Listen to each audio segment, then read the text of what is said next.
Katra tā lekcija viņa manī atvēra entos failus vienkārši ar kā tagad, lai šito visu sastrebi. Tas, ko tu izstaro, ir reāli nebaidīties. Reāli vienkārši iet un darīt. Es padomāju par tevi, un es varu iet, es varu darīt, viss ir kārtībā, viss ir droši, aiziet. Ko tu teiktu cilvēkam, kurš grib ar mani sadarboties, bet viņš šaubās? Man nāk vienkārši nemīz. Welcome Game Changer podkāstu kanālā. Šeit ir visa patiesība par to, kas notiek aiz kadra būvējot personīgo zīmolu, coachinga biznesu un dzīvi, kuru tik ļoti vēlies. Es esmu Diana Kudrāševa, mindset coach, un pēc vairāku gadu kāpumiem un kritumiem pakalpojumu biznesa veidošanā es vēlos dalīties ar domāšanas un biznesa stratēģijām, kas tev palīdzēs atšķirties no citiem tirgus spēlētājiem, kļūt par savas nozares līderi un veidot to dzīvi un biznesu, kuru tu patiesi vēlies. Ļoti tieši, ļoti atklāti par to, ko citi neuzdrīkstas pat padomāt. Izbaudi šodienas epizodi, klausies līdz galam un saņem dāvanu. Kā tu jūties pirms tu atnāci pie manis? Man bija īstenībā ļoti bail.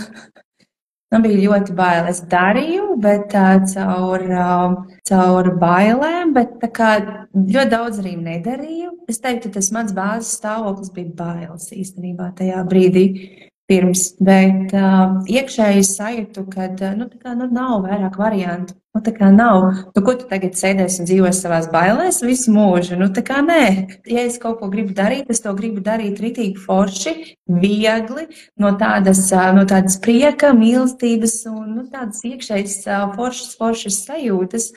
Un tas īstenībā bija tas, kas tajā laikā nomainījās. Nomainījās tās bailes uz to, ka var arī šitā viegli un pie kājas, ko citi padomās. Kā tu nonāci pie manis un kāpēc tu vispār izvēlējies mani? Vienkārši ieraudzīju, sajūtu, sapratu, man vajag. Ko tieši tu, tādas vērtīgākās lietas, kuras tu paņēmi? Īstenībā tas pats lielākais, ko es no visa šī ieguvu, bija tas, ka pirms tam es strādāju, tā kā 1-1, tur klusumā, savā kabinetā, tur baigi nevienam neko neteicu, jo kā liekas, kā tu tagad runās jau par enerģiju, tur publiski vai vēl kaut kā. Tas bija arī tas lielākais grūdienis, kur es sāku sevi likt ārā, sāku sevi vairāk parādīt, sāku iet laivos, sāku tur vienkārši dzīvot pēc tā impulsa, ka tu dabūtu to impulsu un viņš jau dari. Katra tā lekcija viņa manī atvēra entos failus vienkārši ar programmām, var vienkārši likās, kā tagad, lai šito visu sastrebi. Es reāls laiks strādāju ar bailēm, un tu biji tiešām tas lielais tā bāka. Sajūtās tas bija tā, kad tur ir tā bāka, tā lielā bāka, kura tev spīdina gaismu, un tad, kad tu jūti, ka tev ir bail, tu vienkārši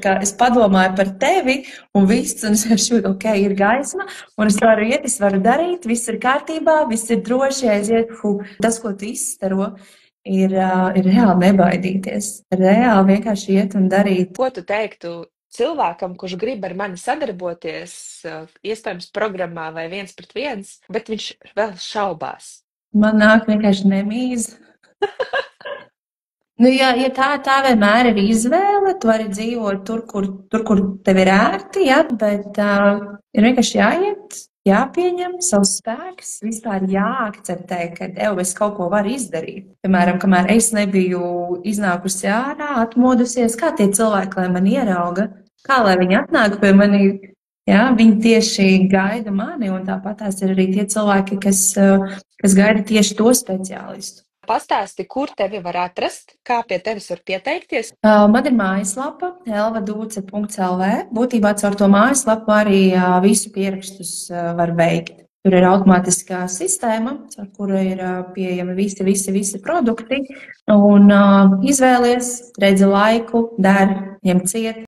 Paldies, ka noklausījos šo epizodi. Ja šis podcasts rezonē, lūdzu, spied laika, raksti komentārā savus insights un noteikti dalies šajā ar tiem, kas arī vēlas zināt, kā uzbūvēt spēcīgu personīgo zīmolu, pakalpojumu biznesu un vienkārši forši dzīvot. Es vēlos tev dāvināt bezmaksas lekciju Mindsets un enerģija aiz tava biznesa.